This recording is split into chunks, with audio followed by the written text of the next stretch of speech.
know I got the receipts, girl. You know I got the receipts.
This video will contain subject matter about TashaK and Cardi B's lawsuit.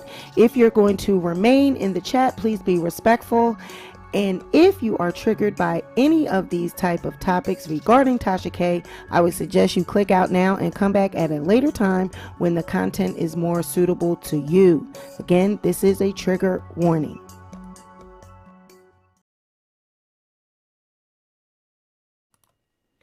Welcome back to the Sweet Pea Diaries. It's your girl Sweet Pea, and I'm back with another video.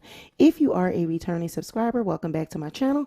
And if you are a new subscriber, welcome to the Sweet Pea Diaries. Be sure to like this video, share this video, but most importantly, be sure to subscribe to the channel.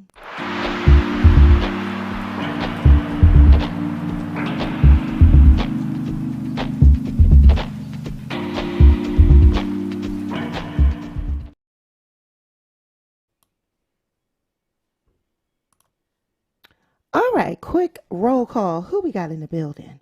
We got Christine, Vita, Blogs and Tees, Laura Alexander. Welcome to the Sweet Pea Gang. The Red Lipstick Hustler, Lily, Jamisha Taylor, Kels, Tears, Only One Shamari, Oakland Barbie, Vanderveer, Tatiana Harris, The Truth, hey, Dee Dee, Bella Michelle, Jersey Girl, T Goddess, Velma C, Marlena Davis, Michelle Brown, KB, Maya, Annie Gant, Lovely One, Venetia, Natalie Simpson, Latrina, Bobby Royster, Carlandra Denson, Miss Carter, Tisha Jones, and I think I said Rita Hopkins. I'm not sure, but Rita. Hey, you guys, come on in. Ebony Man 2K, come on in. Welcome.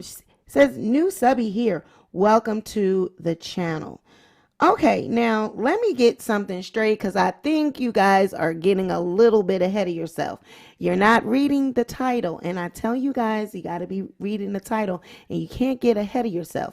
Now you look at this thumbnail and look at the title. It says Transcripts Motion Hearing. All right. These are transcripts to the motion hearing that was held in March. Okay. This was regarding the summary judgment. And this is as it pertains to the taxes question. You know, the taxes, when we were talking about, they're possibly tax people from the U.S. Treasury sitting in the room and, you know, sitting in the court, and it's alleged that Tasha has these other businesses and they have not paid taxes on CardiB Studios. We don't know what it's giving when it comes to these other businesses. So this is particularly transcripts and documentation from the court. This is nothing that I made or typed. these are transcripts from the court, okay? Now, these are what the transcripts are going to look like when they come out for the trial itself, like what happened in the last 2 weeks. We are still waiting for those. I told you guys last night that we're still waiting on those, okay? So these are not the transcripts from the last 2 weeks.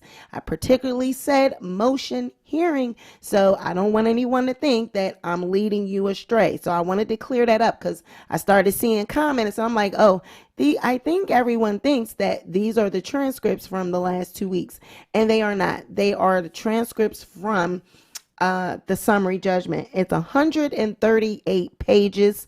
It's transcribed from the court reporter. It's word for word what was being said by the judge, the attorneys, and it's very interesting because it's the lies for me. There's been a lot of lies told, but we getting ready to clear some things up with these transcripts. And I'm pretty sure when the other transcripts come out from what happened in the last couple weeks, it's going to be giving more of the same. It's going to be given exactly what it's giving right now. Okay, so we're going to jump into it because we got a lot of ground to cover.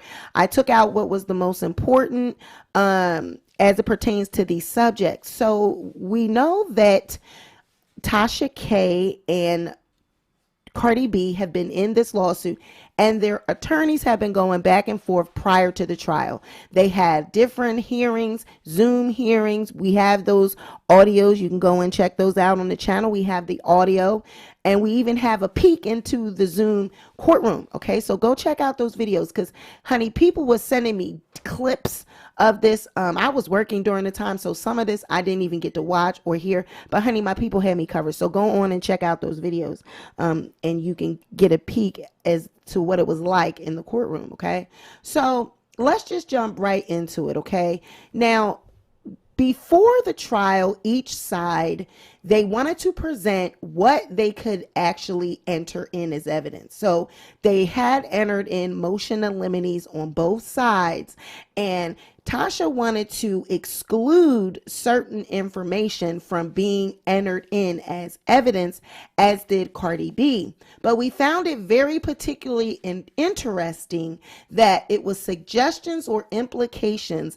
that CardiB is involved in illegal activities and that CardiB Studios was formed as an alter ego or business conduit for CardiB's illegal activities. So what this is being suggested is that they're trying to say that the plaintiff is suggesting that CardiB Studios is involved in illegal activities and that they formed CardiB Studios as an alter ego or business conduit to cover up CardiB's illegal activities.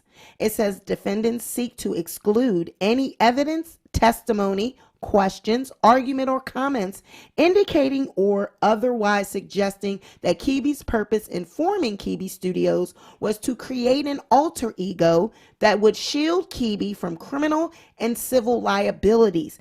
Defendants anticipate that plaintiff will attempt to improperly suggest that CardiB is involved in tax evasion because she has not paid any taxes on CardiB Studios' income, despite the fact that such a suggestion is completely false and wholly irrelevant to this case. Defendants object to such blatant conjecture for several reasons. Okay, so this is TashaK's attorneys saying that they don't believe that that should be entered as evidence. Any discussion about CardiB Studios and their taxes and why it was created, this explains why when Check was on the stand, he was attempting to shield CardiB Studios. He was placing all of the blame on TashaK. He was trying to shift it away from CardiB Studios so that it wouldn't take any brunt. But they were trying to get that out of evidence. They didn't even want any of that to be mentioned to the jury, but they still got it in there when they were questioning him on that stand. So it says, first, the plaintiff is relying solely on speculation of plaintiff's counsel, who initially made these uncorroborated allegations in plaintiff's second amended complaint and has repeated them during Kibi's deposition and while drafting the parties' consolidated pretrial order. There is no evidence in the record to support plaintiff's unfounded accusations because they are simply not true. Furthermore, even if these allegations weren't false, okay, even if they weren't true, they would amount to character evidence, which is inadmissible. Character evidence, they're saying it would be inadmissible to admit any of this about the business or whether they filed taxes or anything, because that is inadmissible to try to put in a person's character. But this is a business. So lastly, these allegations are irrelevant. They have no probative value, will mislead the jury regarding Kibi's overall character, are unduly prejudicial to the defendants, and consequently should be precluded. So what Cardi's team come back and say, they say Kibi Studios being formed as a business conduit for illegal activity. So they say defendants seek to prevent the plaintiff from introducing evidence or argument that Kibi Studios was formed for purpose of conducting illegal activities, namely tax evasion. Contrary to defendants' unfounded allegations, the plaintiff's counsel did not speculate, suggest, infer, or state in the Second Amendment complaint or in Kibi's deposition or in the pretrial order. They're saying, we don't have anything to do with this. We did not say that the defendants have committed tax evasion. It was Kibi's own husband who testified in his deposition that neither Kibi nor Kibi Studios have paid any taxes on income derived from activities of Kibi and Kibi Studios that are the subject of this lawsuit. The failure to pay personal taxes and relatedly corporate taxes for Kibi Studios is directly relevant to demonstrating that Kibi and her husband have not treated the company as being separate from them as individuals. And indeed, Kibi testified that there was no distinction between herself and her business. So they're saying this is something that just came about during the trial. Kibi's husband testified to the same thing. Plaintiff does not intend to accuse defendants of tax evasion, but otherwise this motion should be denied as the testimony is relevant to other issues.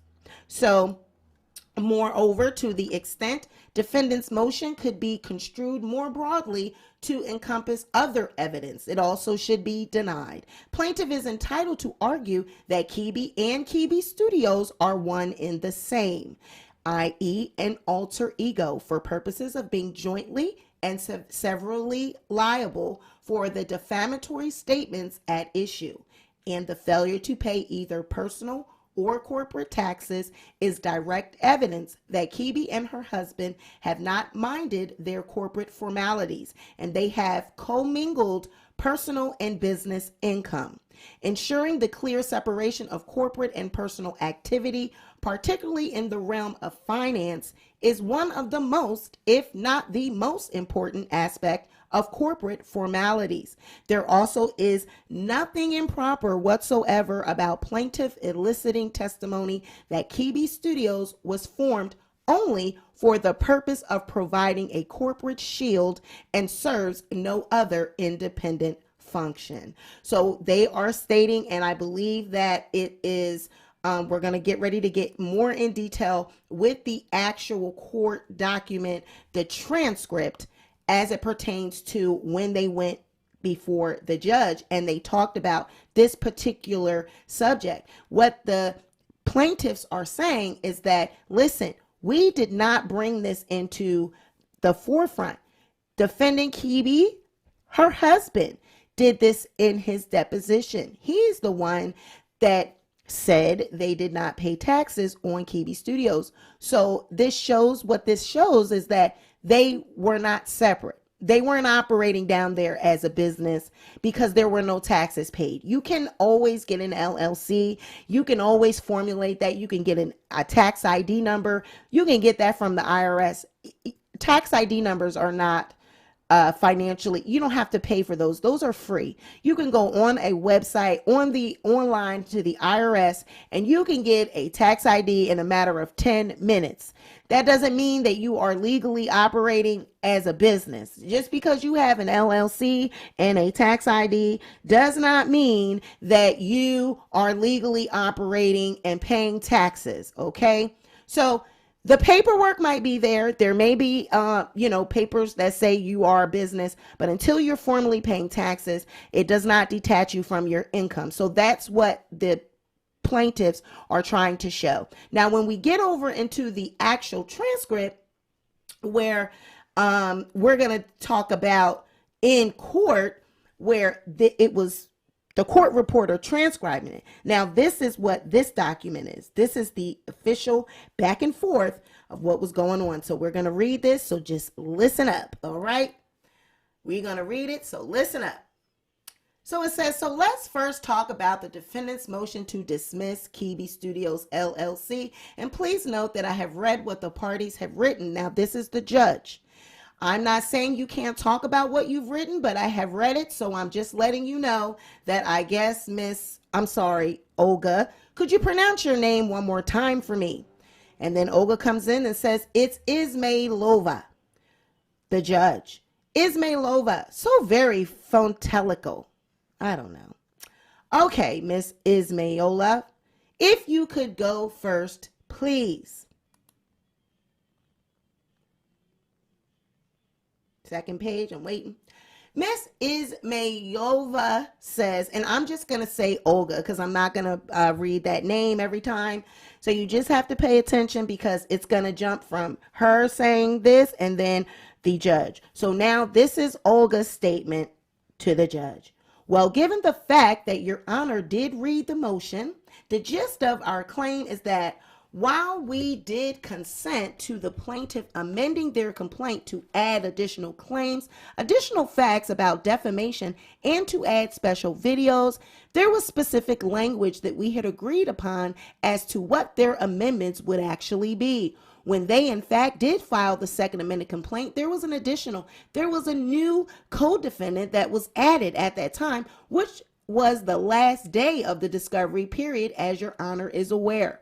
So pursuant to Rule 15, the time for them to file an amendment had already passed. So the only two ways that they could have achieved this amendment would have been to either ask for our consent, which they did not do, or to file, seek permission from the court to amend, which they also did not do. And so based on the fact that they failed to follow Rule 15, we believe that the new party that they added should be dismissed. So this is when they went and they were discussing, they wanted to dismiss the claims against CardiB Studios, and they were hearing the summary judgment argument that Cardi won.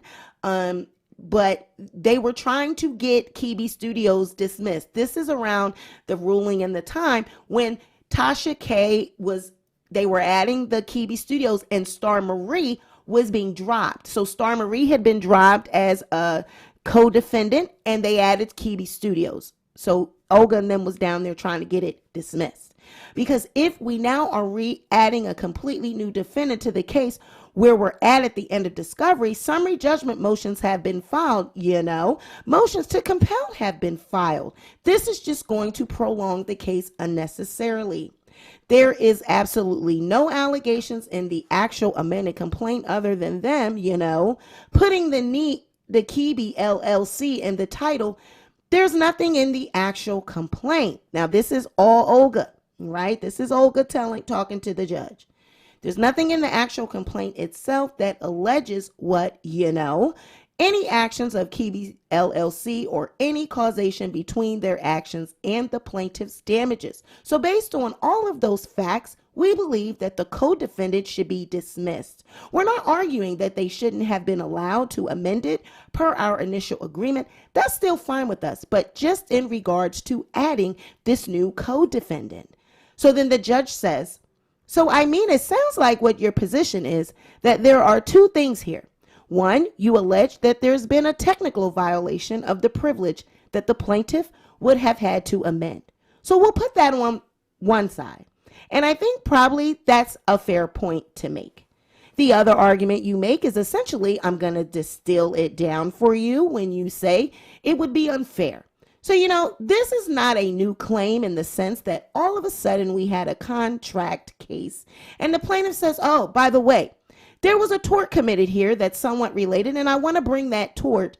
And so there's another new round of discovery that the defendants would need to take so they could understand the nature of the plaintiff's claims. The claims here are the same, but it is an additional defendant that is alleged that could be responsible if there is liability for slander or libel. I think the other claim is intentional infliction of emotional distress, right? There may have been a fourth one or so. Those are the main ones. And so the facts that support those claims haven't changed. And of course, the defendant is apparently a defendant. The new defendant is apparently simply an entity that is controlled by the defendant and or her husband.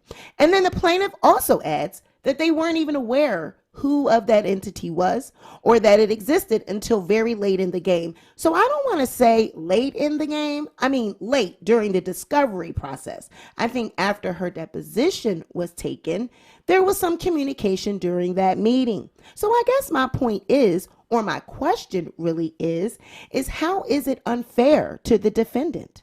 In other words, if the defendant knows everything about the claim that they knew before, and that those same things that are supporting this case, then where is the defendant put at a disadvantage or unfair prejudice if the plaintiff is allowed to amend? So the judge is saying there, I don't see how this is a problem. If it's her business, why can't it be added? What is your objection to it being added? So it says, Olga says, Your Honor, I mean, because it is a separate entity, CardiB Studios, LLC, and it's the for me. Olga with these knows, okay? Honey, it's every 5 minutes. Our contention is that they're irrelevant for purposes of this. And also, we do believe that the plaintiff did know about their existence prior to the deposition. So then the judge says, so can you answer my question then? My question is, how is it unfair? I mean, you're not saying that she has nothing to do with that company. In fact, the information about that company was communicated to next page, was communicated to the plaintiffs by Ms. CardiB, and she stated in her discovery at her deposition, it was through this entity, I think these websites were owned by the company. And if there was slander that occurred, then possibly the company is the one that has responsibility. And of course, she could too. I mean, because a company can only act through individuals and entities can have liability. But the fundamental question is, why is it unfair? So then Olga says, well, because we do still believe that it will cause us at least some sort of a delay, as we don't represent CardiB Studios. So they would have to, retain counsel because they're a separate defendant. I don't know. I mean, we don't even know what the allegations are of what their liabilities are or what actions they have committed. So, I mean, and then the judge says, he interjects. You do know that because that's in the complaint, right? That's in the amended complaint that was filed. You know what the plaintiff says happened. I think all the plaintiff alleges is that all the things that Ms. CardiB allegedly did was done through that company.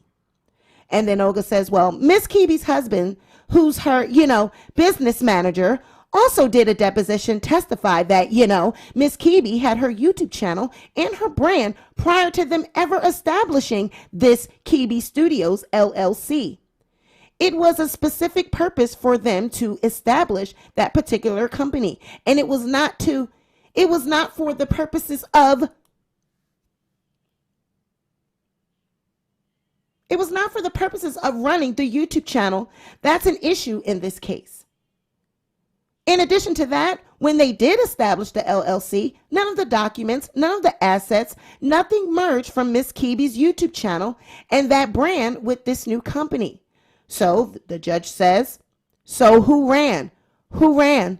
What does the record show through discovery who owned and ran the YouTube channel, if that's what we're talking about? Are there other things that you can tell me? But after the company was formed, did Miss Keeby run her blogging and YouTube videos through the company's platform that it had established with YouTube at all? Olga says, based on my understanding, no. Based on my understanding of what Miss Keeby and her husband had explained, no, she did not. There's nothing on the YouTube channel, nothing changed. There's no mention of Keeby Studios anywhere on there. She's the person that runs that channel, you know? Then the judge says, what did Miss Keeby say in her deposition about the channel then?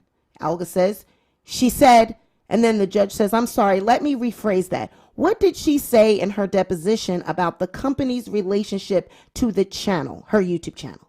And then Olga says, to my recollection, when she was asked about the different business ventures that her and her husband have engaged in, she gave 3 separate, specific things that they do. There definitely was some testimony. I believe it was maybe because that she was not understanding what the questions were, but she did say at some point, no, I'm solely responsible for everything on my YouTube channel.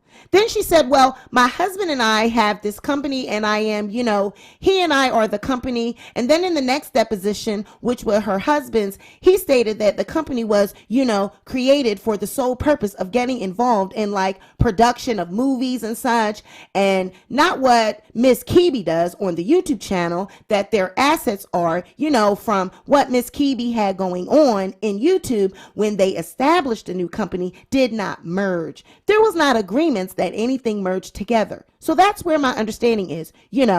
Miss Keeby did state in her deposition that her husband was the business manager, but he would know better about this particular line of questioning that was put also as part of, her answers during her deposition at that time.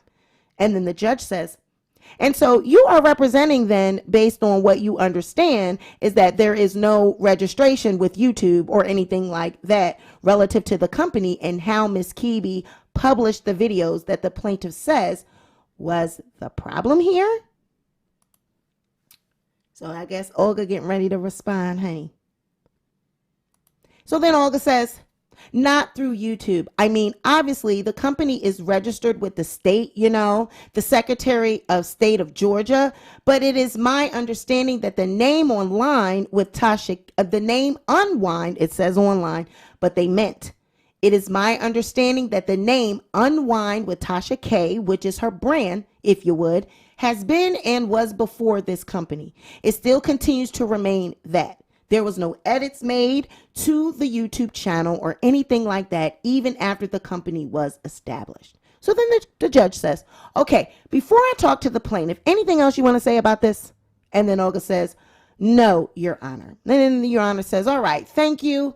Is it Miss Pignot? I'm just going to say Miss P. So then Miss P says she pronounces her name. And then the judge says, okay, it's a man. Okay, yes, sir. What do you have to say about it? Mr. Pignot says, well, I guess on the factual record, I wasn't there at the deposition, so I believe what Miss Olga just stated on the record is consistent with some of the deposition testimony. Now, Miss Matz is the co-counsel, is the female attorney of Cardi's, says, can you clarify that? And Miss Matt, sure, if Your Honor is willing to hear me on this. So we put, I think that the representation of the factual record is not at all consistent with the deposition testimony. So she's getting ready to say that their deposition testimony is not consistent with what they're saying right now. She says, Miss Keeby specifically testified that there was no difference between her and the company when we asked specific questions to understand who was responsible for what. Her husband mirrored that testimony. Her husband also testified that the company received the advertising revenues into business bank accounts that were earned through the exploitation of the channel. And Your Honor, I don't want to repeat things that are in our brief since you read them, but I will point to you to page 11 of our brief, We have set out the page and line numbers of the deposition testimony, and those have also been attached. So you know our understanding of the testimony is essentially that this is nothing more than an alter ego. And I believe there would be any prejudice here given that Ms. Keeby testified that she makes all the decisions about what's posted and it's her company. There's no difference between the two. Her husband also mirrored that testimony. He said he has no role in it. So we see here that in these transcripts, they point to the depositions where both, this is what was stated in court. So when Tasha says that there are no lies being told, that everyone in the court, they came out and they gave different, accounts of what was actually going on in court. Well, these are the transcripts from the court, from a previous motion hearing. And in this, they reference the depositions, and they reference that both Tasha and her husband said that there is no difference between Keeby Studios or her. Okay. So she says, and I don't believe there would be any prejudice here given that Ms. Keeby testified that she makes all the decisions about what's posted and it's her company. There's no difference between the two. Her husband also mirrored that testimony. He said he has no role in it. So it's not as if we're deposing an entity where there was some different management or decision-making structure in place, but the concept that Ms. Olga has presented that this company was formed for a different purpose is not consistent with the deposition testimony, which truly speaks for itself. What the deposition testimony said was essentially that the two of them, Mr. and Mrs. Keeby, run all three of those types of businesses through the company, that there are multiple activities, not that one or the other was excluded from the company's business activities, and that part of the purpose of the business activity of forming the company was to have it legally set up in some way, shape, or form. And if I can add, Your Honor, I don't think that there's any prejudice here. We're not asking for any new discovery. Ms. Keeby and the company, the only two people who could possibly have any documents with respect to this entity, have already been deposed. Ms. Olga at least told us that she's not aware of any separate place where the corporate books and records were kept. And we asked for confirmation that they had been searched, and we're still waiting on that. But there is not anything else that needs to happen here. This is a simple alter ego claim. We're just saying that the company may also be liable for the conduct that's already been alleged in the complaint. And we know, folks, based on the results of the lawsuit, that Keeby Studios and Tasha were found liable. So the judge and the court wasn't buying this. They went on ahead and they allowed Keeby Studios to remain as a defendant, which is why Keeby Studios was held liable. So the attempts that were made to separate Tasha from Keeby Studios, it didn't work. And even during this time, this is what Cardi's attorneys and team, this is what they were paving. This is what they were doing, setting this up prior to the trial. Okay. They were already having talks about this. So the court says, of course, there can be a difference between the two. You can have this company on the side that you control, and then you can do certain things. So just because you control the company, I'm sure everybody knows that, doesn't mean that there's a merger here for some purposes of liability. The question is, what was the purpose of the company? And was the purpose of the company to be involved in this overall transaction? It would be very strong evidence of a merger if Ms. Keeby engaged in activities on the internet, and then her paid for those activities was advertising revenue that was made payable to and run through the books of the company. That would show that the company has a connection that likely would bring it within the ambit of liability if there is liability. So I get your point in that regard. Miss Olga, was their testimony, do you recall? And I remember reading it in the materials that the plaintiff submitted, that the advertising revenue from the YouTube channel where these alleged defamatory statements were made actually was paid into this company. And then Olga says, Your Honor, I sat in on only Miss Keeby's first day of deposition, and the second day I was not there. So that may have been discussed on that day. I do not recall that being discussed when I sat with her, but if I may quickly just point, Your Honor, to Mr. Keeby's deposition transcript, page 43, starting with line 22. He was asked why So why the decision to start an entity? His answer, because we want to grow and expand. Next question, what do you want to grow and expand into? His answer, into media production. Then I think Miss Matz asked, when the business was formed, were all of the assets of the quote online with TashaK brand assigned? Were they assigned into the company?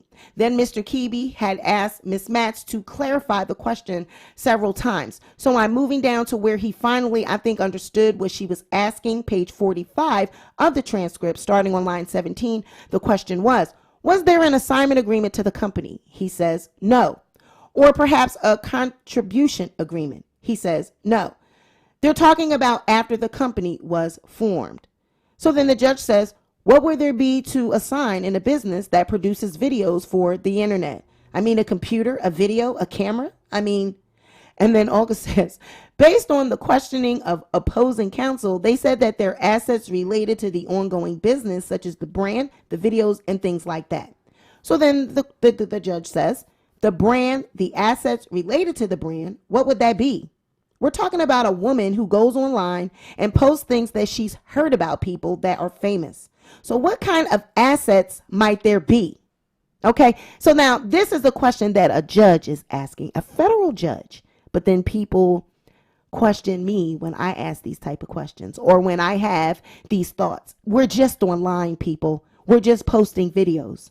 What is so grand and so large about that? A video, a camera, a microphone, a light. Even the judge picking that up, okay? So he says, she goes online and posts things that she's heard about people that are famous. So what kind of assets might there be? She would make money, I guess, from that if she's successful at it. But as far as I'll put it this way, the barriers to enter the market are not very high if you want to get on the internet. I could do it today. Nobody would want to see it, but I could do it. I've got a college student who at one time thought that he was going to make money on the internet by playing video games. Of course, some people do that, but come on, Ray. But they're very good, so he's good in his mind, but not necessarily compared to what the world is. But he did all that from his bedroom, He had a computer and that was about it. Let me ask you this. We'll assume that there was some kind of assets that were not transferred over from her personal ownership or Mr. Keeby. Is it Keeby's? I was saying Kebby earlier. Olga says, I believe it's Keeby. So then the judge says, so they may have some things that they were using to make the production and upload and all that. That would be one evidence.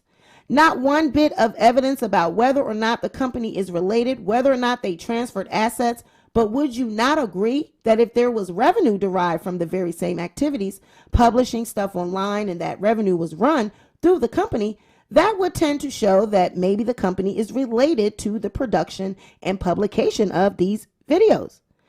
Then Olga says, if the revenue was run through the company, then I would have to agree with you. So she agrees with the judge. And then the judge says, yeah, I think so. Were you starting to say something, or was Miss Matz starting to say something else? And so then Miss Matz, Cardi's attorney, that I was, Your Honor. But I did not want to interrupt. I thought there was a natural break. I just wanted to be heard on this. I just want to clarify because I think that the presentation of the factual statements is getting a little confused here. Just so we're clear, she said, let me get everybody in line here.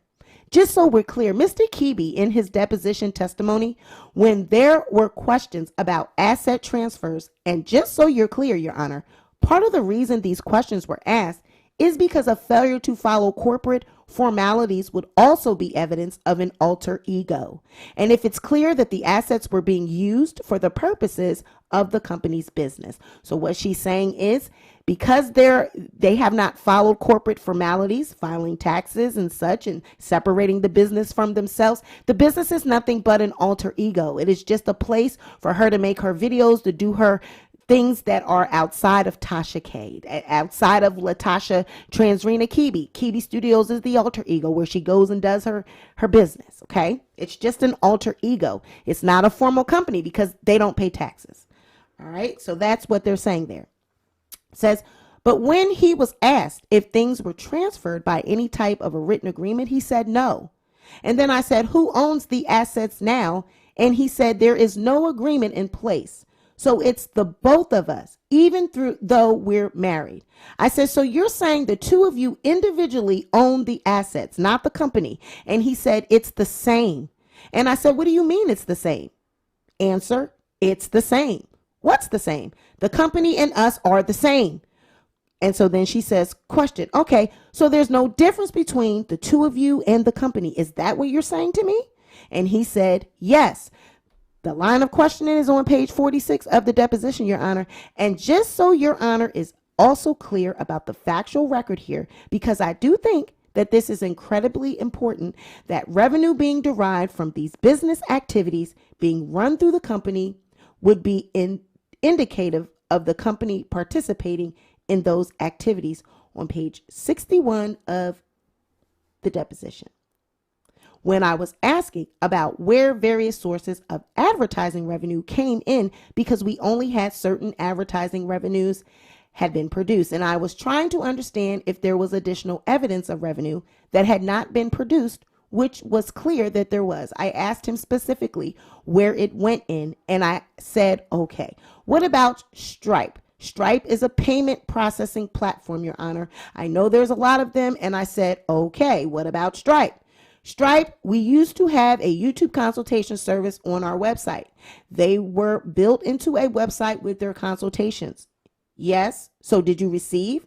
But then it would go directly into the business account. And I said, you're meaning that the monies went directly into the business bank account? And he said, yeah, yes. So, there's clear evidence that the revenue from the activities that we were discussing, which is advertising revenues that come in from the exploitation of the online with TashaK platform, which includes this YouTube channel, went directly into the company business bank account. So I don't know, from our perspective, there's clear evidence of a number of things here. One is the company's participation, but two is the alter ego activities, because it's pretty clear because neither Mr. Kibi or Miss Kibi view any difference between themselves and the company. So then the judge says, Miss Matz, has the complaint with the company or has the amended complaint named the company, among other things? Has that been served on the company at this point? And Miss Matz, Cardi's attorney, says, yes, Your Honor, it has. And I believe the response was due on, I want to say, January 22nd. And I believe I saw an order from Your Honor extending its time to respond to the complaint until after this hearing. The judge says, I remember that now since you mentioned that. I think I extended it by a matter of just a few days because I didn't give them like a week or 3-week period, I don't think. But in any event, so I'll let the defendant have the last word since it's your motion. Miss Olga, do you have anything else that you want to say?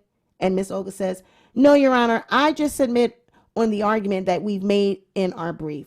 And so then the judge says, okay, so I'm going to allow the amendment to stand. The court, in the minute order that will be issued in the conjunction with our hearing today, will reflect that I have been asked prior to the filing of the amendment that I would have consented to it based on the evidence that I have before me. And so I'm going to allow the amendment naming the LLC to be ratified by my order today retroactively. And the memo will stand and the company will need to file an answer pursuant to the order that I issued some weeks ago. So he said they're like, okay, we're going to leave Kibi Studios on there. As it relates to the discovery in that regard, if there is really discovery that is needed, I will consider a reasonable extension of discovery for that limited purpose. I really don't expect to hear that you want to do anything else, but if you do want to do something else, you should let me know. As far as I know, we've not been notified that our counsel is involved, or you had mentioned, the defendant had mentioned that there may be separate lawyers that you don't represent them, who filed the motion and request that the time to file the answer be delayed. And Olga says, I did. I filed that on their behalf. I mean, we didn't represent, we were waiting to see what the outcome of this particular motion would be. Yeah, the judge says, I'm going to probably expect that you're going to represent all of them You're going to represent Tasha, CardiB, and CardiB Studios. We're just going to say that, okay? Stop playing here and acting like you're going to go get other attorneys, okay? He says, I'm just going to assume that you're going to get all of them. And then it will certainly be the new defendant's knowledge of the underlying proceedings could be fairly seamless. And if they do have new counsel as opposed to existing counsel, I feel certain that there will be tremendous cooperation because the same individuals will be directing both sets of lawyers, even if one is accompanied through the same individuals that are defendants. And so Olga says, well, Your Honor, I have to confer with my clients, okay? And then the judge says, go ahead. And Olga says, I was going to say I will have to confer with my client, but it's more likely than not that we would be representing the company as well. And so then the judge says, so the motion to dismiss in the minute order will reflect that it is denied, and it will be terminated based on the new order that we will enter. So he basically said there, like, we're going to allow CardiB Studios to be remaining as a defendant. So then there were other things that that Tasha wanted to have excluded from this evidence. She didn't want to be entered as evidence. And it was evidence of other claims or lawsuits. So defendants seek to exclude any evidence, testimony, questions, arguments, or comments related to any other claims or lawsuits involving CardiB or CardiB Studios, or both. Evidence of other claims or lawsuits is totally irrelevant and immaterial. It would mislead the jury and confuse the issues and should be excluded from the trial. Additionally, such evidence has no probative value, yet is highly prejudicial to the defendants because it misleads the jury into believing that the defendants committed a wrongful act or omission in the present case merely because they were subject of other unrelated claims or lawsuits. Defendants anticipate that the plaintiff will attempt to introduce evidence of other cease and desist letters, citing defamation, that CardiB has received from unrelated third parties. Those letters are merely unsubstantiated allegations which are irrelevant and have no bearing on the issues in the present case.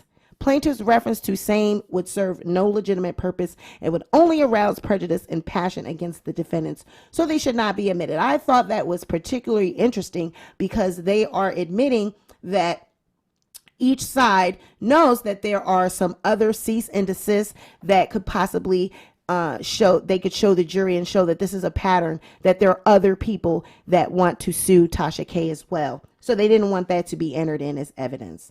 All right.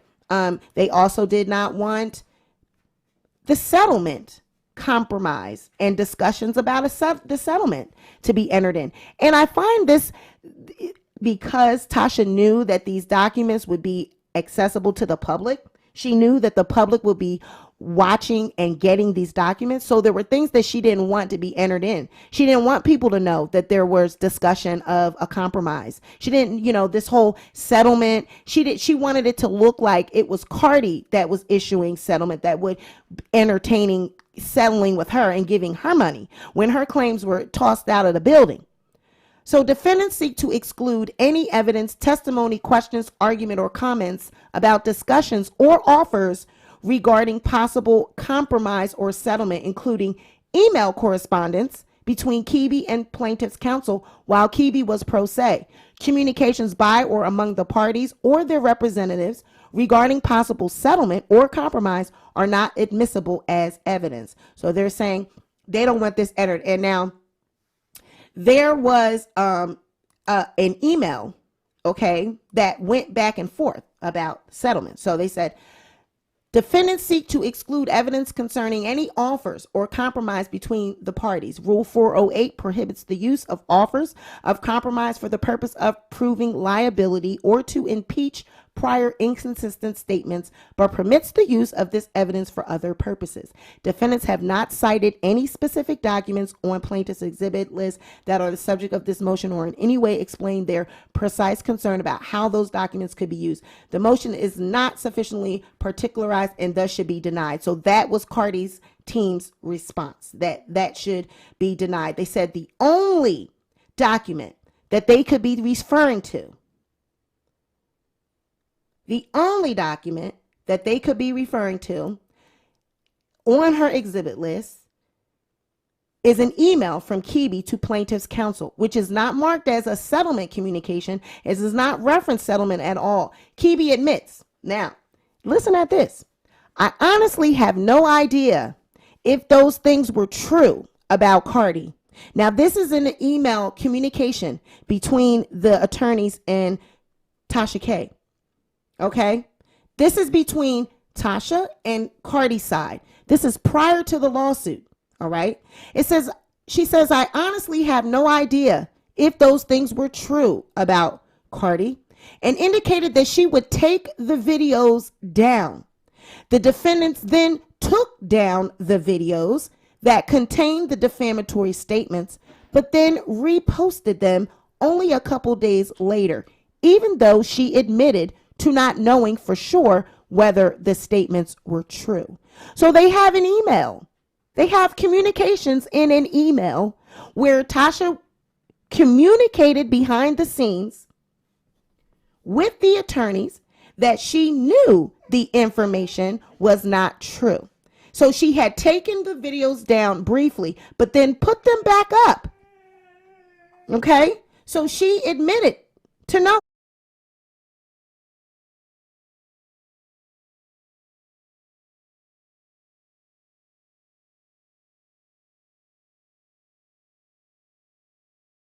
Okay? So you're admitting to this. You're already admitting in here. So when you got on the stand and you then said, hold on for a minute. Hold on. Let me get my puppy real quick.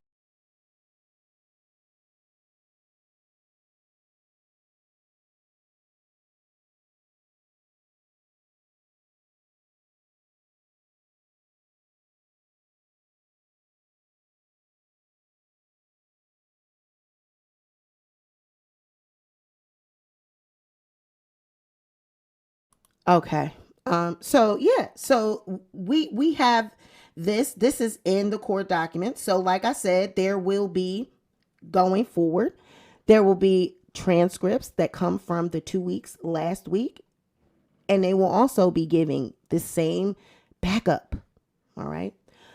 So they said, she said this in an email, and then she took it down, and then she put it back up. So then we have more additional transcripts. All right. Now, this is relevant to the malice.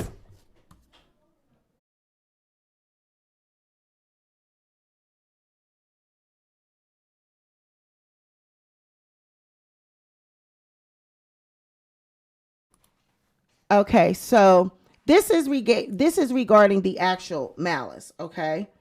It says, so this is the judge. The judge says, so I think it's all relevant personally. I mean, I think the fact that your client has notoriety that allows her to attract advertisers in other venues other than when she's saying things about the plaintiff or saying some of the things about other people is not the point. The point is that when you talk about somebody who is famous, and if it's believed that you have credibility, then people might return to hear what you say about other people or what you say about life.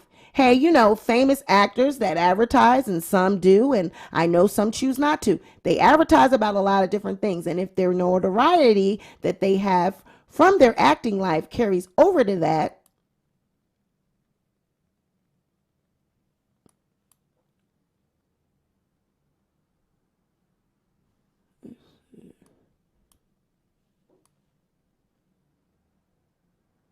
okay, carries over to, let's see, come on, to the commercials that I see on TV that aren't related to the actor's movies or TV shows. So I think it's all relevant, and I think it all needs to be produced. It is subject to a confidentiality order. It is subject to an attorney's eyes only designation. And so unfortunately, the defendant is going to have to give it up. If the jury doesn't find that she's negligent or is engaging in an intentional tort, then it's not going to be able to be used against her in the lawsuit, but it's relevant, fortunately. So these were additional evidence or documents that they are wanting to enter. So then Mr. Sadir Sabak, which is Tasha's lawyer, he jumps in and says, Your Honor, I have a clarification.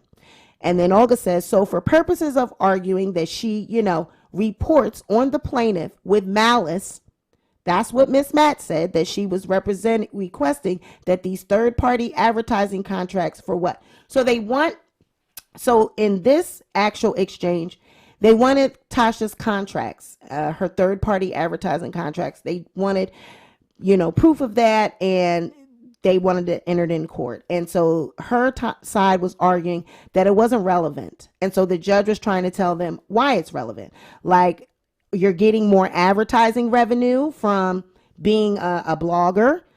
And so because of that, we need to see the contracts and we need to see that activity, because it speaks to people are coming to watch you. People are giving you advertising deals because people value your content and you have a big following. So that's what they're arguing here.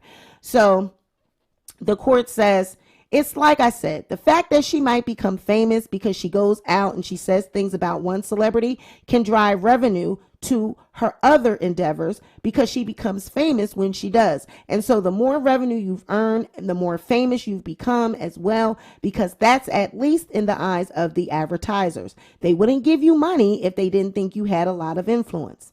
I assume that, it's beyond my understanding about how someone like the Kardashian family could be wealthy and famous for what they're doing. Now, this is the judge words, okay? You talking about the Kardashians, that they getting money, okay?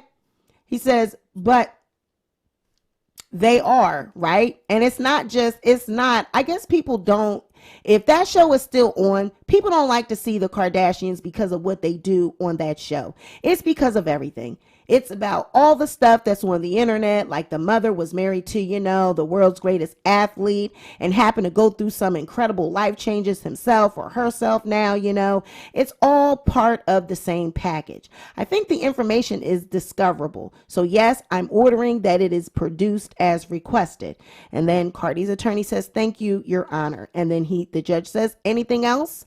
And Cardi's attorney says, I believe there is one more category, and that is, there's two more.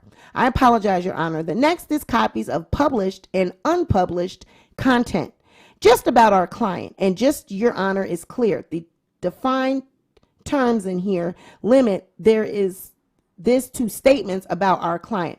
Obviously, the claim here is, there's two primary claims, and there's defamation and intentional infliction of emotional distress.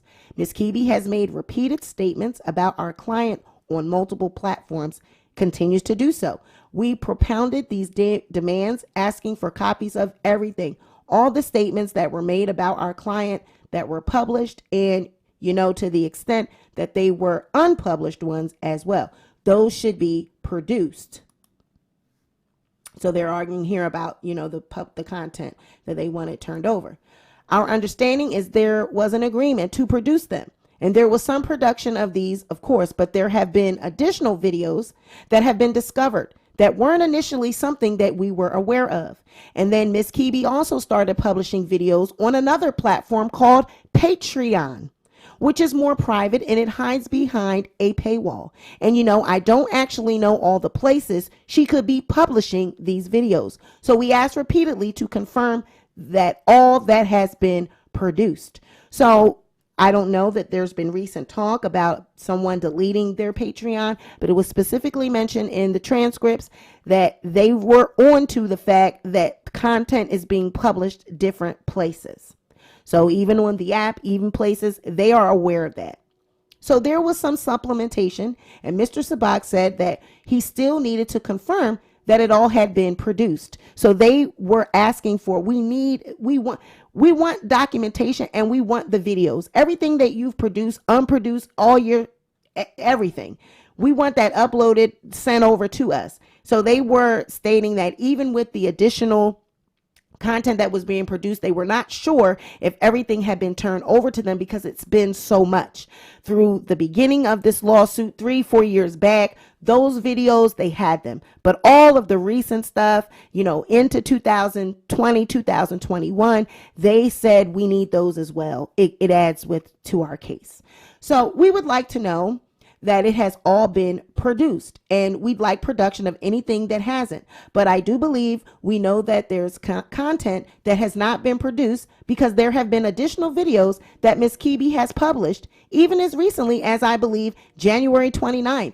And then there was another one a few weeks ago making statements about our client having STDs again. So I think that this is pretty highly relevant and clearly relevant. My understanding of the defense's opposition, even though they agreed to produce it all, but now are saying, I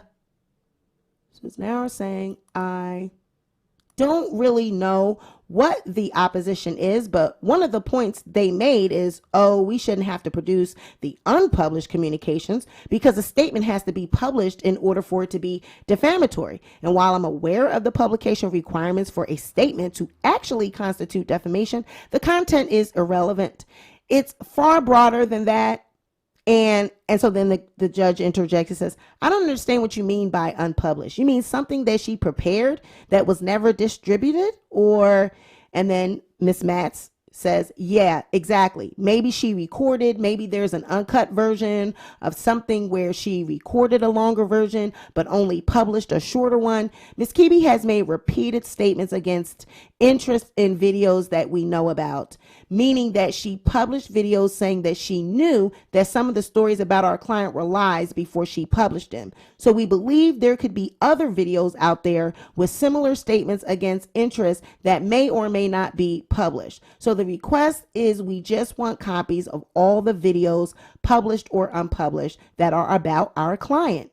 And then so the judge says, all right, Miss Olga, what do you have to say? And then Miss Olga says, Your Honor, we produce everything that pertains to this request in a supplemental production on November 23rd, 2020. So, I don't know how many times we can tell them that we've produced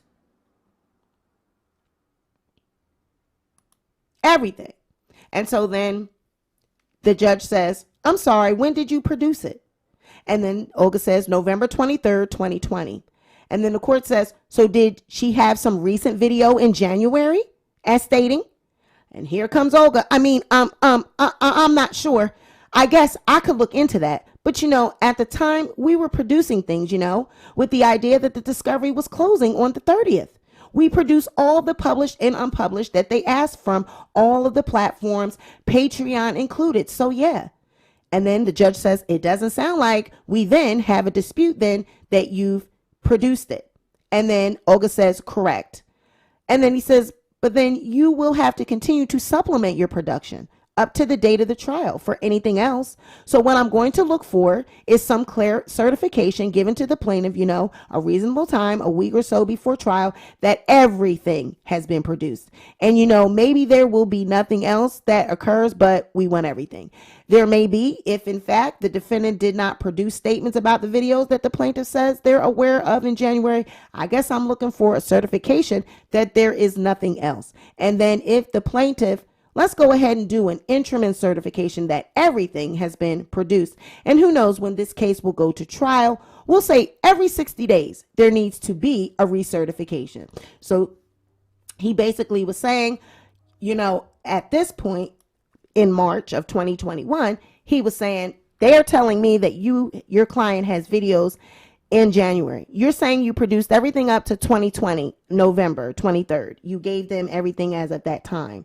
Well, because she's continuing to go online and she's continuing to make statements and do videos when she knows she's in an active court case, well, now we need to have everything every 60 days.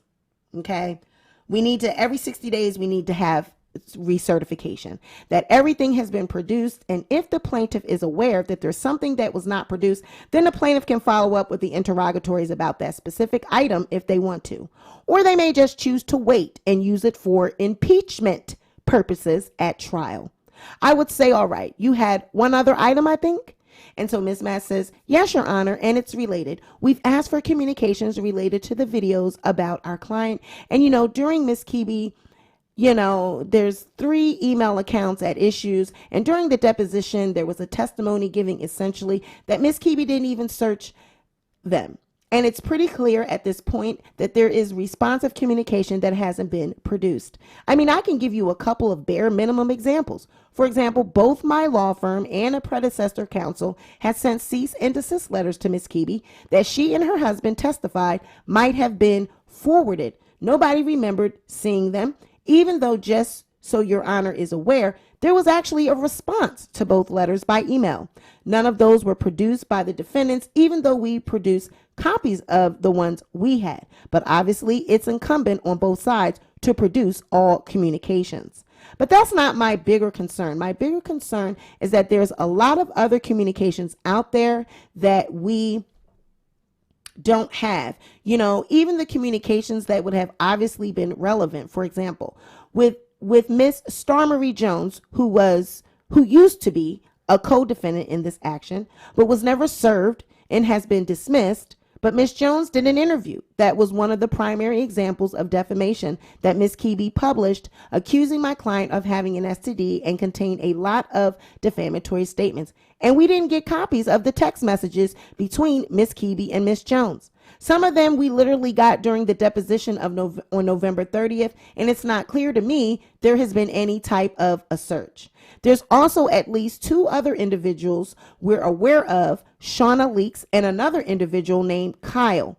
Miss Leaks is the person who apparently Miss Keeby claims was the source of a story that Miss Keeby did claiming that my client had HPV, which is one of the defamatory statements. And Kyle is another internet personality who Miss Keeby admitted to communicating with, talking about the fact that she knew the story was false. So, in terms of emails and text messages and DMs with these people that are about these videos containing the defamatory statements about my client, they are clearly relevant. We know that there are communications out there that show Ms. Keeby's actual malice and intent in continuing to defame my client. But there haven't been, so they are referring to other bloggers and people Tasha's been in communication with. They wanted records and they're saying text messages, and they know that these things exist, and they said hand them over. And they said, what about that, Miss Olga? The judge asked. And Olga says, Your Honor, the first day of my client's deposition was on the 19th of November. And at the end of that deposition, both parties agreed that, we would continue the deposition until the following week so that myself and Mr. Sabak could search all the email accounts and all those things that Miss Match just talked about. And we did do that. We personally had her log in information to all of her emails, social media, all of that, and supplemented our production on, I believe it was on November 23rd, but it was several days before the continuation of her deposition, which was on November 30th. So all of the communications that they had requested were produced. We searched the email accounts ourselves because Miss Keeby had said that she's not really aware of how to search it properly. So we went ahead and did it ourselves. So Tasha said she didn't know how to search her email. She didn't know how to go through it and get emails that were being requested by the court. She didn't know how to use the search engine. So then the judge says, how many computers did she have for you to search? And then Olga says, no, she just gave us her login information and we searched through her email account. And the judge says, so just one email account? And Olga says, I believe it was like either 2 or 3. And the judge says, so how much, Miss Matz, if she's saying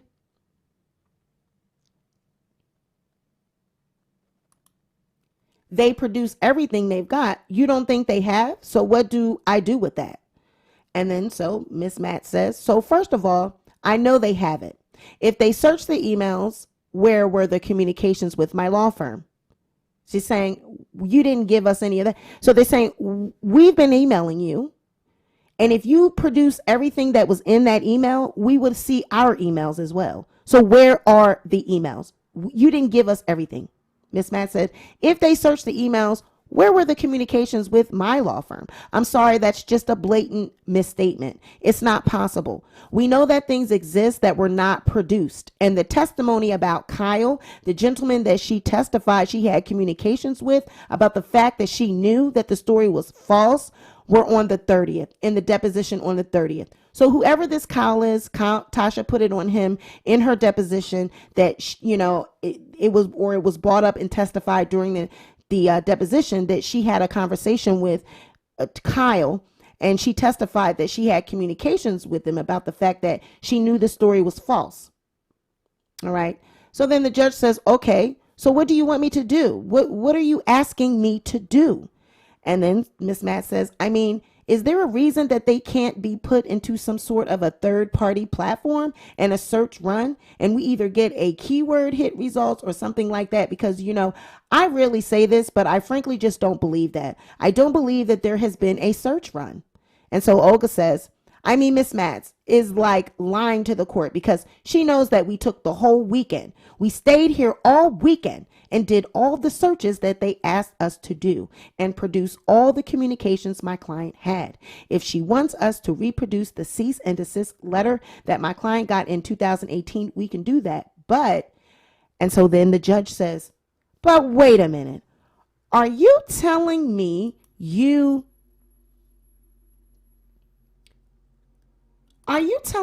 didn't produce that intentionally? Judge says, wait a minute. Are you telling me that you didn't produce that intentionally? And Olga says, no, I didn't even know how that was relevant at all. And so the judge says, so you're telling me you didn't produce it because you didn't think it was relevant or you didn't find it? It's one thing if you're telling me, Judge, I saw it, but we didn't think we needed to produce that. It's another. And then Olga jumps in. I think that we just didn't think we needed to produce it because they had sent it to us. So it wasn't like we were disputing, that she received that letter. And then Miss Matt, Sarah says, Your Honor, a demand for retraction is clearly relevant under the statute. It's one of the prerequisites to filing a claim. So my question is, if they didn't know that was relevant, what else is being withheld on relevance grounds? And the court says, here's what we're going to do. This is not draconian in the sense that it's doable. It's done every day, but it costs some money. I'm going to let the plaintiff decide if they want to hire a forensic person to get access to her email accounts and download all the information that's in those email accounts, and to then produce that information to also include a forensic analysis of any computer that the defendant may have used or device that the defendant may have used to upload any material.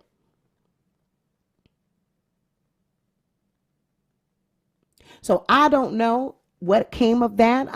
I've never seen any forensic copies of, reports of forensics. I don't know what came of that, if they ever did. I do know that they issued documentation that published and unpublished content be sent in, but I never seen anything with the forensics. So I don't know what came of that. So then we got more, and it goes on more. All right. So the judge says, okay, anything else then? And Olga says, yes. The judge says, is there still an objection with interrogatory number 8 about lawsuits? And if you do, how is the fact that the plaintiff may have been involved in other lawsuits relevant to whether or not your client slandered her, libeled her, or whether or not she did the same to your client? And Olga says, well, part of our position is that we believe that the plaintiff brought this lawsuit not because she was defamed, but because my client refused to take down the videos after the plaintiff has reached out to my client directly to ask her to take them down. She does have kind of like a pattern of doing that with other bloggers, like I said from before. And so the court says, would that be admissible? Let's assume that she has filed other lawsuits or threatened to file other lawsuits. We'll make it broad. Does that even come into evidence here? Because her motive, she's got to prove that. She's got to prove that what your client said about her wasn't true. And as a result of that, she was damaged, and to the extent that it's specific, what the damages are, and the fact that she may have claimed that other people would have done similar things to her. If she had, would that be relevant to whether or not your client did and whether it hurt her? So the judge said, listen, even if there are other lawsuits, what that got to do with your client? So then Olga says, relevant only in the sense of procedural history of those other cases. Like, did she? Because what I think happened is she just got upset and filed this lawsuit because that's what she said on her social media platform. If she had done that previously, and then the judge cut her off and said, that may be true, okay? That may be true. But I'm just thinking about the rules of evidence, and I'm trying to think how that comes into the evidence. And if it doesn't come into evidence, then how will it help you find information in discovery that would come into evidence? Olga says, I believe that obviously, I don't know if there are any, but if there were similar situations, where she did file defamation claims and then, settled dismiss the claims thereafter without actually, reaching resolution or going forward to ask, a specific point in the litigation, I believe that could go to prove her motive if there were enough cases. I'm not saying there are, which is why we asked the question. And so the court says, so where is her motive relevant?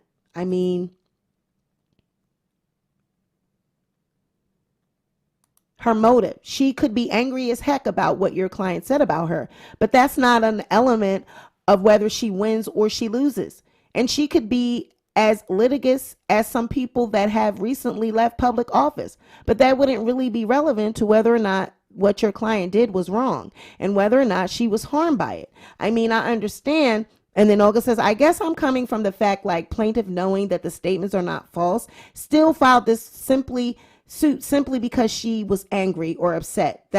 I guess that's where I'm coming from.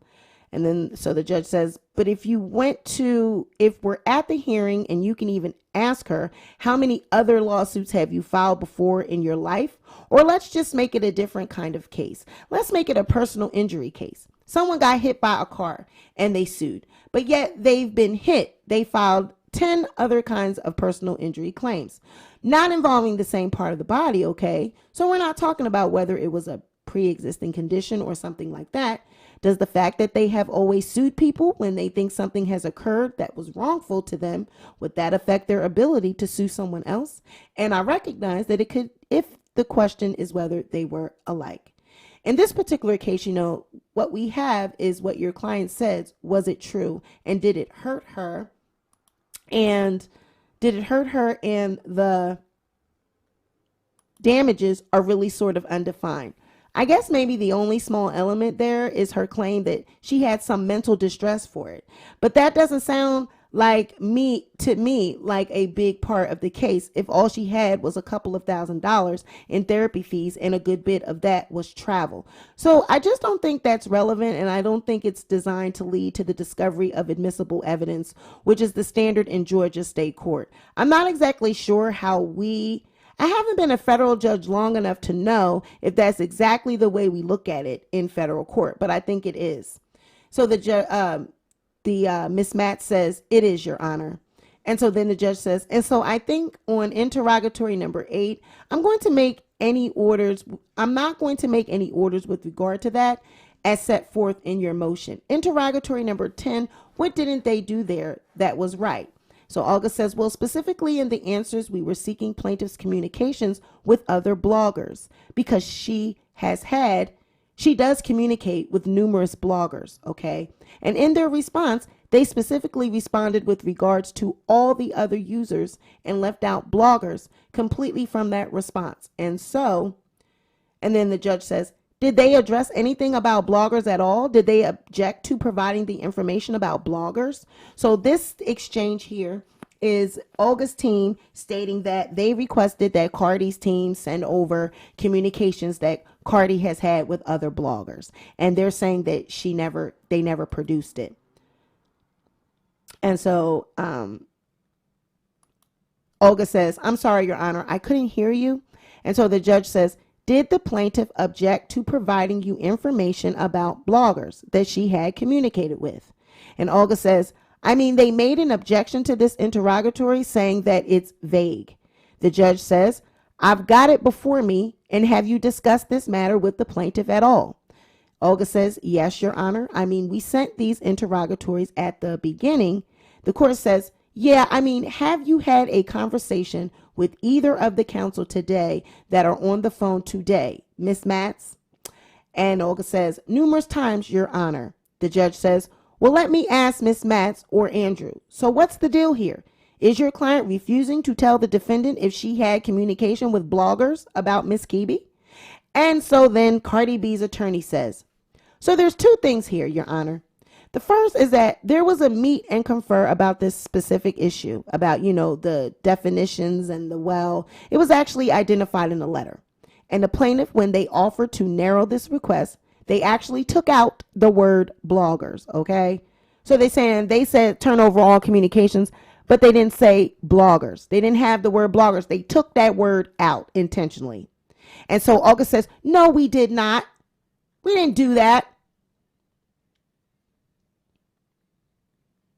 And then the court says, would there be a written record of that?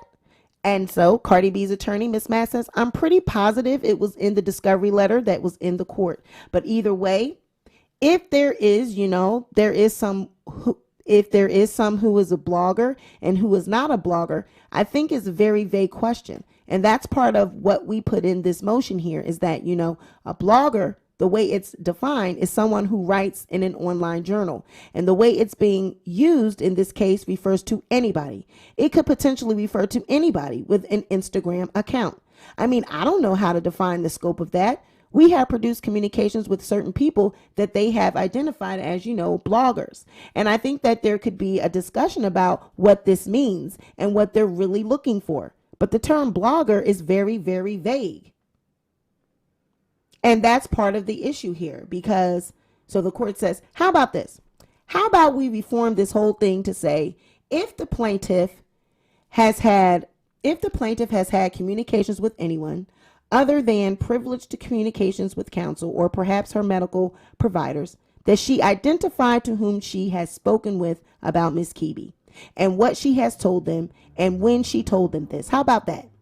So then CardiB's attorney says, well, so part of the issue is that gets into this, Your Honor. There's a proportionality issue here because part of these demands, there were other demands that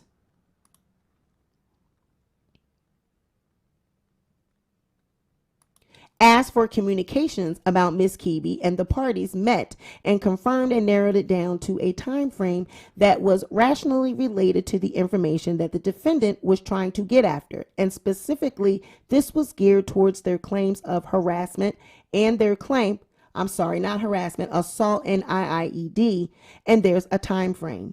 So the judge says, I'm sorry, I didn't understand that last acronym. What was your acronym? And then Sarah says, IIED, I apologize, intentional infliction of emotional distress.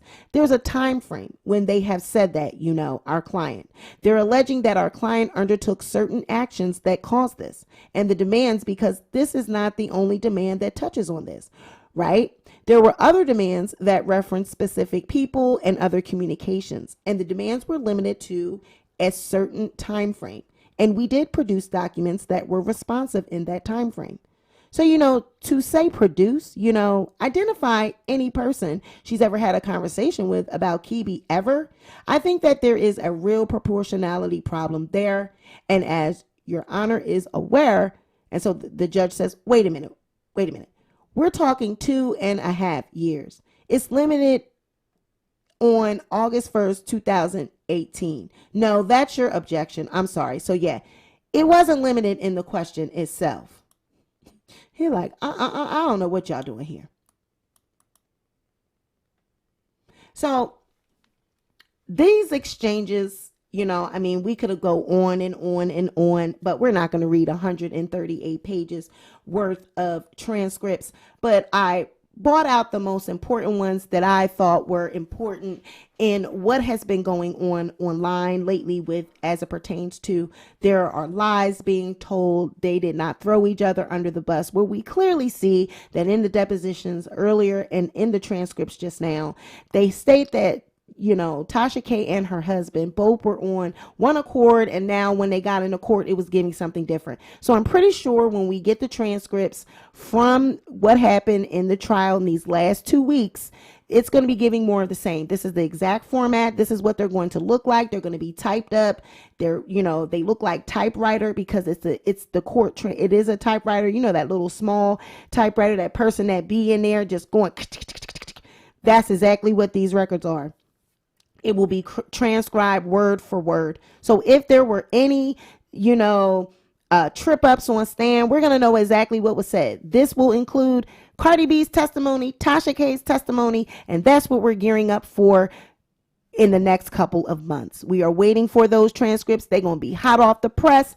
We're going to go through those and we will be bringing you those as well. But these are the official transcripts from the motion hearing held in March. And it just solidifies this whole topic of CardiB Studios. Is it a separate entity of TashaK? And that's what the plaintiff's side was really honing in on. That's what her attorneys really were trying to show and focus in court, that Tasha is the same. CardiB Studios, they're one and the same. It's just an alter ego. It's where she goes and does her videos. It's not giving business. They don't pay taxes. They include this income, even though they're saying they're putting the income into a business account. Their point is that if they're not legally abiding by, the regulations of having a business and what you're supposed to do when you have a business, that means that they treat it as though it's one and the same. They don't look at it as a separate business, and it's operated by the same person. So you can shift it off into, your husband, but he got up there and said he doesn't answer emails. And then Tasha said, you're a lie. He does answer the emails. And they even specifically said there was a response to the email. And we read that the response was they knew. Here it go right here. We'll look at that again. It says the only document that the plaintiff has identified in her exhibit list that they can even arguably refer to as a settlement communication, but it wasn't a settlement communication. This is in response to Tasha saying she didn't want any settlement communications or references to there being a settlement to be entered as evidence. And they're saying, well, we don't have anything like that. But the only thing that could be remotely close is an email where CardiB admits, I honestly have no idea if those things were true about the plaintiff, and indicated that she would take the videos down. Defendants then took down the videos that contained the defamatory statements, but then reposted them only a couple days later, even though she admitted to not knowing for sure whether the statements were true. So if you've done this already in your, if you've done this already in depositions, you've made statements like this, it's documented in court documents that you admitted to knowing. If you yourself admitted to that in an email, I don't understand why you're saying people are lying. Where are the lies? There are no lies, sis. It is what it is. Take the L and go on. I mean, everyone says she's good. She can afford it. If you're good and you can afford it and this is nothing to you, accept it and move on. You have admitted to it. You admitted to it several places. You've admitted to things in your deposition, but this is what happens to people that lie. They forget what they say. They forget the things they say. They start believing their own lies and they think that they can get out of it because they forget what they've said. It's been so much. It has been so much that's gone down. So many documents, so many depositions, so many statements. It's you forget. It's hard to count. You can't even keep up with what you said. So I just wanted to come on down here, break it down, show you what it's going to be giving. I know a lot of people thought, I started reading the comments. I said, these people think that these are the actual transcripts from the last 2 weeks. No, these are transcripts that specifically talked about this taxes situation and a couple other points that we've been going back and forth about. Said, here, let me bring the receipts and show the people, what actually happens in court is recorded. Just because the transcripts are not there right now, girl, they will be. They'll be there. And then we'll be breaking them down Everybody online will be breaking them down and doing their shows and doing their content. Now, for those, I have one more statement to make before we get up on out of here. Let me explain something. I am a YouTuber. I cover celebrity gossip. I will cover topics about TashaK whenever I get ready to. It is the jealous statement for me. I don't have anything to be jealous of TashaK about.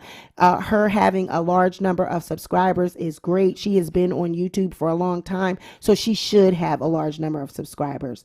A lot of the smaller content creators, we're not going to have hundreds of thousands of views, subscribers, or any of that. We're just starting in the game. So we haven't been on here nowhere as near as long as a person like TashaK.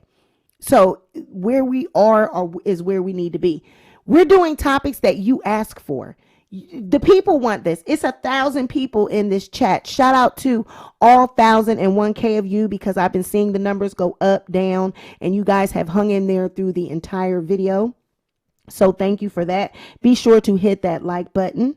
But it is what it is. We're going to do this content because it's popular and it's trending. This is what you want to see. We do other content and we do other videos. You guys come through. But this is a hot topic. It's on fire. YouTube is on fire with this right now. And that's what YouTubers do. So you picking and choosing the time when you want to say people are jealous and we're using TashaK as content. Absolutely we are. And y'all better get y'all money. All the bloggers out there, get y'all money, get y'all views, get everything you can get out of it. It is a great topic. It's a great way to discuss and interact with your subscribers. So keep it going. Now, when we start lying and we start putting out fake information, then that's when we get side-eyed. This woman's channel is built off of other people. It's built off of gossip and celebrities. So I don't understand why it's so negative towards people that talk about her. Same way she talk about other people, she can get talked about. Who is she to not be talked about? When you become the content, it's not fun. It ain't fun when the rabbit got the gun, is it? Y'all be windmilling and talking about everybody else and you want to protect her, but y'all be over there dragging people when she's talking about someone. No, nope. Same way you should be able to take it, you need to be dishing it out. Same way you dish it out, you should be able to take it, sweetheart. Okay, so that's all I got to say about that there. So thank you guys for hanging in there. This has been another edition of the Sweet Pea Diaries. You guys be sure to like this video, share this video. Oh, wait a minute.